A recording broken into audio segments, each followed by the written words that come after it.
Good afternoon, everyone. I'm Peter Coleman. I'm from a company called Simon-Kucher Partners. And for the next 15 minutes, we're going to talk about making money. Not saving money, not spending money, making money. And this is the fun stuff.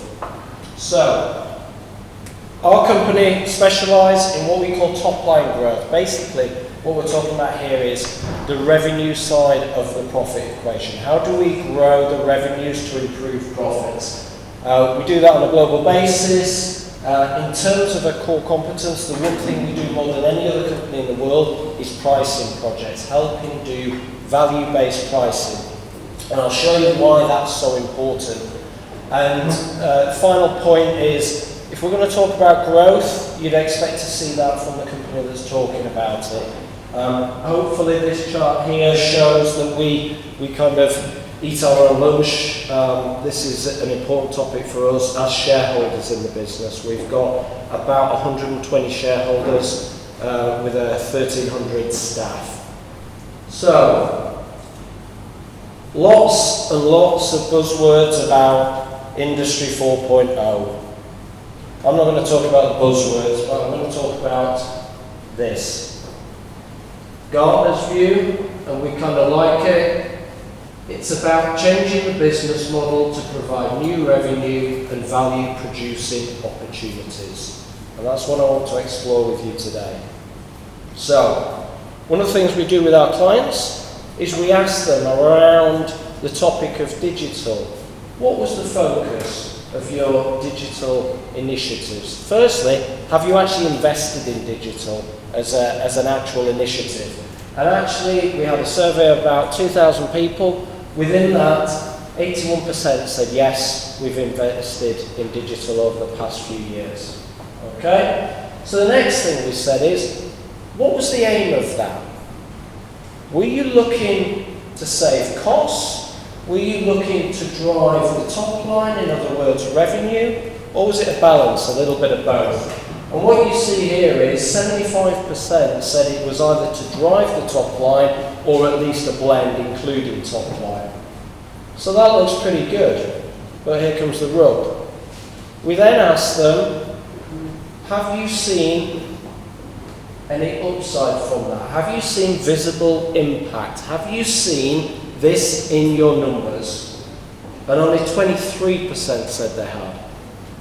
And that's what I want to focus on today. So the intention is there. The reality is not yet. And I want to cover that now.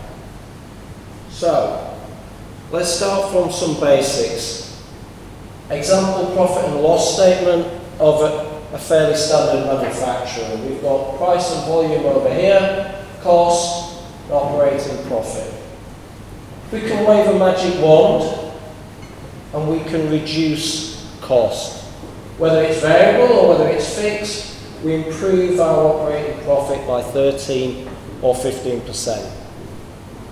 That's assuming the other dimensions are kept the same, so price and volume. Now if we can improve volume, in other words sell more, or if we can improve price, we have a much bigger impact on the bottom line. In particular, look at that on pricing. 5% improvement on price, assuming cost and volume stays the same, 33% improvement on operating profit. That is a happy place. However, the reverse also kicks in, which is this. If pricing is poorly managed, nothing will hurt your profits quicker than bad pricing. So it's a very powerful lever. If it's used well, it will improve your profits very quickly. If it's used badly, it will destroy them quicker than anything. Okay? If you remember nothing else, remember this chart. 5% improvement, 33% to the bottom line. So we asked a range of different industries, how are you on your digital initiatives? Where are you focusing? You can see a range of different sectors here. So, for example, some manufacturing companies, machinery, chemicals, medical technologies. Quite a lot of activity up here a few laggards down here. We also asked, what do you actually spend on your digital initiatives? If you're trying to grow the top line, if you're trying to grow revenues, what are you actually spending on? And these were the top answers: increasing sales process efficiency, improving customer relationships. These were the top answers. But then we also asked them, on which do you see the best return on investment? Actually, it was some of the less invested areas. So, optimizing prices with big data, or monetizing digital products. So it's not just a case of doing digital, and it's not just a case of doing digital focusing on the top line. It's important which initiatives we pick and execute on.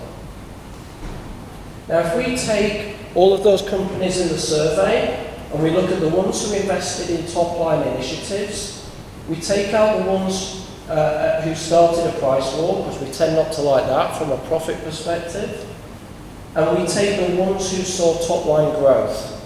So this is a small subset. That was 18% of the sample. Look at the difference they've got in EBITDA. Okay? So 37% higher EBITDA from those who were in this bucket. So if it's done well, it pays off. But it has to be done well. So the point is, what does doing it well look like? What we see is three areas: monetizing digital innovation, enhancing the customer experience, and improving sales effectiveness when we're talking around top-line topics. So what does that mean? One of the examples, disruptive business models. So you've heard of servitization. This is it, original revenue model on here, selling equipment, maybe selling spares. The migration to new revenue models, where we're talking about here paying for an outcome. Power by the hour, by the kilowatt, etc. It's a different type of business. Second area, altering the value chain. So traditional, going from chemicals to a distributor, a reseller to end customer. This company decided to go direct using internet, cutting out some of the double margin, triple margin, making better returns. Another example, digital products, one of those top answers from that survey. So, if we're good at pricing hardware, parts and services, that's great. Lots of companies aren't. But how do we monetize data? How do we monetize software? Can't do that cost plus. Has to be value based. So these new ideas that are coming in, it's great that we've got the idea, but how do we make money off it? How do we make sure we're not leaving money on the table? The second part, the actual buying behaviour, so around the customer experience. So this start here from Harvard Business Review, 65% of the purchase process is now online. Are we supporting our customers through our website to tell them what the value proposition is, how they select the right products, what they should use? Some people are. You see an example here, very much like an Amazon, but focused on B2B. That's website-based. Other companies doing it app-based. But that is a very, very tangible outcome of focused digital initiative, driving top line. The third area, how do we support the team internally to drive revenue? So this is an example here of pricing. So rather than giving this particular client a list price and a discount and a whole range of discretion, what we've done here is we've given them a traffic light system that says, as you start to move down from your list price, you start to see a difference in terms of profit.